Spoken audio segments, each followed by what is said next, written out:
বিশ্ব সংবাদে আপনাকে স্বাগত। শুরুতেই জানাবো হাতে পাওয়া সর্বশেষ আন্তর্জাতিক সংবাদের শিরোনাম, পরে বিস্তারিত। প্রথমে ইরান, ইসরায়েল ও ফিলিস্তিন যুদ্ধ চলছে, জানিয়ে দিব আমাদের হাতে থাকা সর্বশেষ গুরুত্বপূর্ণ আপডেট আন্তর্জাতিক সংবাদ। ইসরায়েল বিরোধী ভয়াবহ উত্থান ঘটছে বলছে বাইডেন। জানিয়ে দিব আবারও ইসরায়েলে ফিলিস্তিনি যোদ্ধাদের রকেট হামলা। আরো জানিয়ে দিব রাফায় হামলার বিষয়ে যা বললেন নেতানিয়াহু। এবং আরো জানিয়ে দিব ইউরোপে আরো যেসব দেশে ছড়িয়ে পড়ছে ইসরায়েল বিরোধী বিক্ষোভ। এদিকে ফিলিস্তিনি রাষ্ট্র হিসেবে স্বীকৃতি দিল আরেকটি দেশ। এবং সর্বশেষ জানিয়ে দেব ইরানকে কোনোভাবেই মাথা তুলে দাঁড়াতে দিতে চায় না পশ্চিমারা। শুনছিলেন সংবাদ শিরোনাম, এরপর বিস্তারিত। তার আগে অনুরোধ থাকবে, ভিডিওটি যদি ভালো লেগে থাকে ভিডিওটির একটি লাইক এবং কমেন্ট করে জানিয়ে দিন ভিডিও সম্পর্কে আপনার মূল্যবান মতামত, এবং আরো কমেন্ট করে জানিয়ে দিন ভিডিওটি আপনি কোথা থেকে দেখছেন এবং শুনছেন। ইহুদিবাদ বিরোধী ভয়াবহ উত্থান ঘটছে বলছে বাইডেন। প্রেসিডেন্ট জো বাইডেন যাকে তিনি ইহুদি বিরোধী ভয়াবহ উত্থান বলে বর্ণনা করছেন, সে প্রসঙ্গ তুলে ধরে সেখানে তিনি তার ভাব গম্ভীর ভাষণে দুটি নিষ্ঠুর ঘটনাকে একসঙ্গে উপস্থাপন করেন। হেলিকপ্টার বার্ষিক স্মৃতি তর্পণ এবং গাজায় সংঘাতের সপ্তম মাস প্রবেশ। মঙ্গলবার যুক্তরাষ্ট্রের হলোকপ্ট মেমোরিয়াল মিউজিয়ামের বার্ষিক স্মরণ দিবসে বাইডেন এসব কথা বলেন। বাইডেন বলেন, বিশ্ব এই ঘৃণ্য বহু মানুষের অন্তরের গভীর গ্রথিত রয়েছে। তিনি যুক্তরাষ্ট্রের ক্যাপিটাল একদম বিধায়ক এবং নেতৃত্বে জার্মানি হত্যাকাণ্ড থেকে প্রাণের রক্ষা পাওয়ার কয়েকজন বৃদ্ধ লোকের সামনে ভাষণ দিয়েছিলেন। দ্বিতীয় বিশ্বযুদ্ধের সামনে নেতৃত্বে জার্মানি পরিকল্পিতভাবে 60 লাখ ইহুদিকে নিশ্চিহ্ন করে দেওয়ার পদক্ষেপ নেয়। তাই মন্তব্য বাইডেন সেই ঘটনার সঙ্গে জঙ্গি ও ফিলিস্তিন গোষ্ঠী হামাসের বিস্ময়কর হামলার যোগসূত্র স্থাপন করেন। সেখানে 7 অক্টোবর 1200 ইসরায়েলি বেসামরিকের প্রাণ হারায়। এই আক্রমণের কারণে সেই সংঘাতের সূচনা হয়, তা আজ অবধি চলছে এবং এতে 34,000-এর বেশি ফিলিস্তিনি নিহত হয়েছে। বাইডেন বলেন, অক্টোবরে এই হামলার পর আমরা যুক্তরাষ্ট্র এবং গোটা ইহুদি বিরোধী ভয়াবহ উত্থান দেখছি।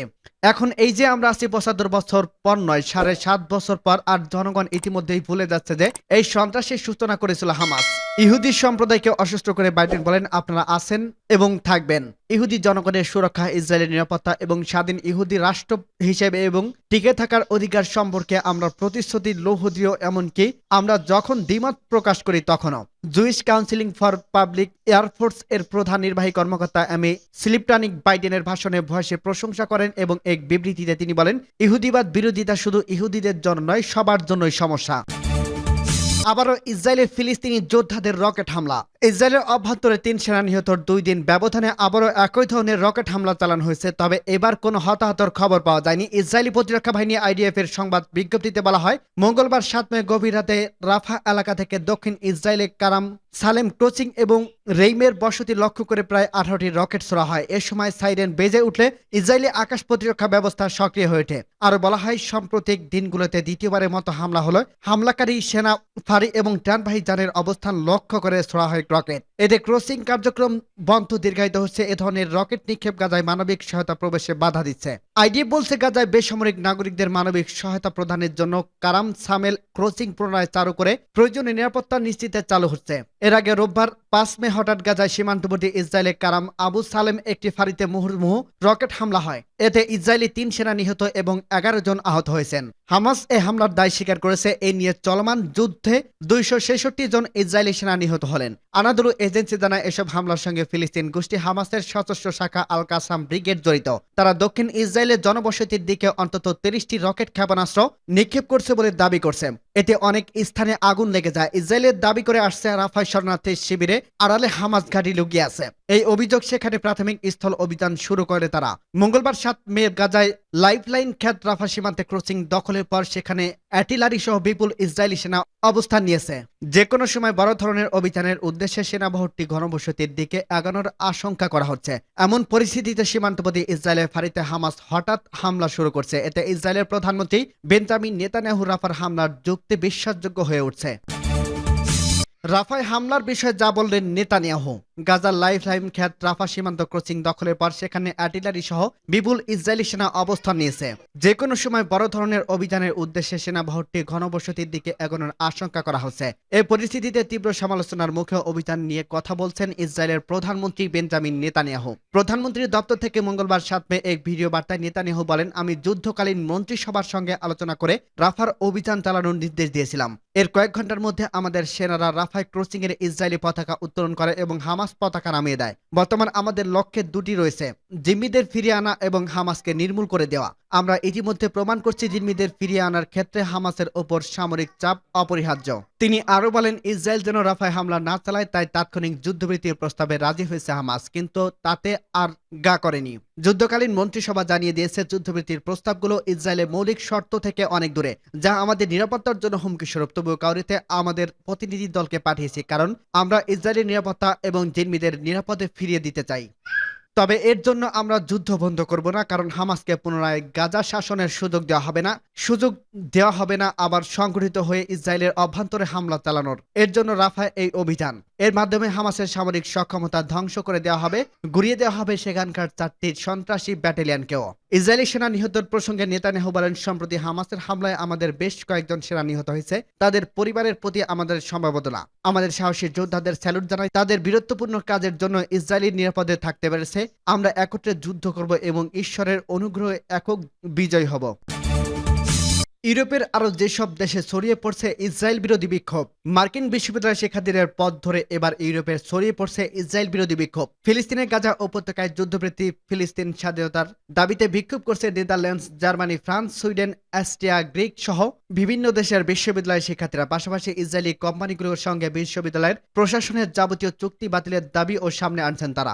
বিক্ষোভ দমনে ইতিমধ্যে তৎপর হয়ে পড়েছে এসব দেশের সরকার। বিভিন্ন বিশ্ববিদ্যালয় ক্যাম্পাস ও শহরে পুলিশ এবং আন্দোলনকারীদের মধ্যে সংঘর্ষ ও গ্রেপ্তার তথ্য জানা গেছে।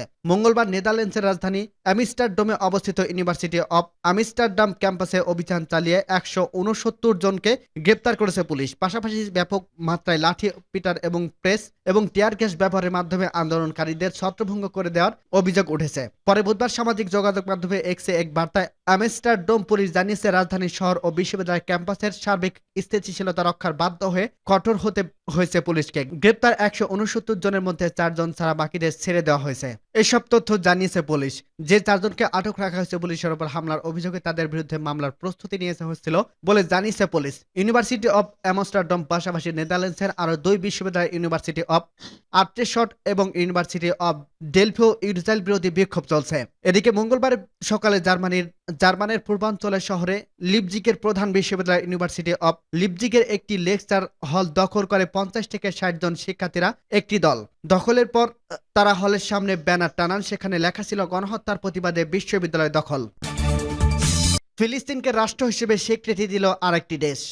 ফিলিস্তিনকে একটি রাষ্ট্র হিসেবে আনুষ্ঠানিকভাবে স্বীকৃতি দিয়েছে উত্তর আফ্রিকার দেশ বাহামাস। সাম্প্রতিক সপ্তাহগুলোতে বেশ কিছু রাষ্ট্র ফিলিস্তিনকে স্বীকৃতি দিয়েছে। শেষ রাষ্ট্র হিসেবে তারা এই তালিকায় যোগ দিল। বুধবার কাতার ভিত্তিক সংবাদ মাধ্যম আল জাজিরা জানিয়েছে, মঙ্গলবার এক বিবৃতিতে বাহামাসের পররাষ্ট্র মন্ত্রণালয় ঘোষণা করছেন তারা এই বিষয়ে ক্যারিবিয়ান সম্প্রদায় ঐক্যমত যোগ দিয়েছেন। বিবৃতিতে বলা হয়েছে, বাহামা 1973 সালে স্বনিয়ন্ত্রিত একটি আইনের মাধ্যমে একটি স্বাধীন জাতি হয়ে ওঠে। তারা বাহামা ফিলিস্তিনের জনগণের স্বনিয়ন্ত্রিত আইনিক অধিকারকে সমর্থন করে। গত সপ্তাহে ত্রিনিদাদ এবং টোবাগো সরকার ঘোষণা করছে তারা আনুষ্ঠানিকভাবে ফিলিস্তিন রাষ্ট্রকে স্বীকৃতি দিয়েছে। এদিকে মে মাসের শেষের দিকে ইউরোপিয়ান ইউনিয়নভুক্ত বেশ কয়েকটি দেশ ফিলিস্তিনকে একটি স্বাধীন রাষ্ট্র হিসেবে স্বীকৃতি দেবে বলে জানিয়েছেন। সূত্র আল জাজিরা। মূলত 2012 সালে ফিলিস্তিন জাতিসংঘের সাধারণ পরিষদে একটি পর্যবেক্ষক রাষ্ট্র হিসেবে গৃহীত হয়েছে। তখন দেশটির জাতিসংঘের সংস্থাগুলোর অংশ নেওয়া অনুমতি দেওয়া হয়েছিল, তবে কোনো ভোট দেওয়ার সক্ষমতা দেওয়া হয়নি। গত 18 এপ্রিল মার্কিন যুক্তরাষ্ট্রের জাতিসংঘের নিরাপত্তা পরিষদে ফিলিস্তিনের পূর্ণ সদস্য পদের অনুরোধে একটি প্রস্তাব ভেটো দেয়। 15 সদস্যের নিরাপত্তা পরিষদের ভোটে 12টি রাষ্ট্র পক্ষে ছিল, একমাত্র বিরোধী ছিল যুক্তরাষ্ট্র। আর যুক্তরাজ্য এবং সুইজারল্যান্ড ভোট দেওয়া থেকে বিরত ছিল।